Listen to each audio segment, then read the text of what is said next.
विचारात पडलास? काय करू, कसं पुढे जाऊ, हे कळत नाहीये. मग आता मी सांगतोय त्या 3 गोष्टींवर काम कर. सगळं नीट होईल. सगळ्यात आधी तू मोहाच्या सापळ्यात अडकतोस. कायम ध्यानात ठेव, प्रत्येक चकाकणारी गोष्ट ही सोनं नसते आणि या चकाकणाऱ्या गोष्टींकडे आकर्षित होऊन तू एक दिवस धडपडतोस. आणि म्हणूनच मोह म्हणजे निव्वळ मृगजळ आणि म्हणून मोहाची वाट ही कायम दूर ठेवायची. दुसरी गोष्ट म्हणजे मत्सर. दुसऱ्यांबद्दल बोलणं, एखाद्याचा द्वेष करणं, एखाद्याला दूषणं लावणं हे सोडून दे. फक्त स्वतः कसा दैनंदिन जीवनात प्रगती करशील यावर लक्ष केंद्रित कर. कारण मत्सर पुन्हा फिरून तुलाच भेटतो. याला माझा कर्माचा फेरा म्हणतात. आणि तिसरी गोष्ट ती म्हणजे क्रोध. अगदी क्षुल्लक कारणास्तव तुझा क्रोधाग्नी होणं बंद कर.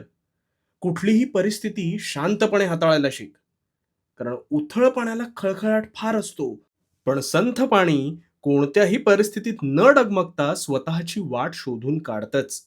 म्हणून संथ पाण्यासारखा राहा, शांत आणि पारदर्शक. आता या 3 गोष्टी अंमलात आण आणि मग बघ, तुझी भरभराट नक्की होईल.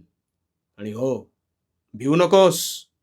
भिवू नकोस, कारण मी तुझ्या पाठीशी आहे. भिवू नकोस, मी तुझ्या पाठीशी आहे.